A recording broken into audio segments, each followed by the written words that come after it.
সাইরা একটা ঘরে এটা মাইয়ার পেশা পোলা পাইনে সাকা খাইয়া করে শুধু নেশা পুরুষ মানুষ আসলে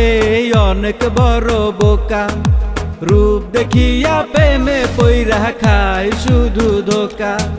পয়সা লোভী মাইয়ার তুই বারোবা তারি তাই তো করে দিলি আমার পকেটটা খালি পয়সা লোভী মাইয়ার তুই বারোবা তারি তাই তো করে দিলি আমার পকেটটা খালি।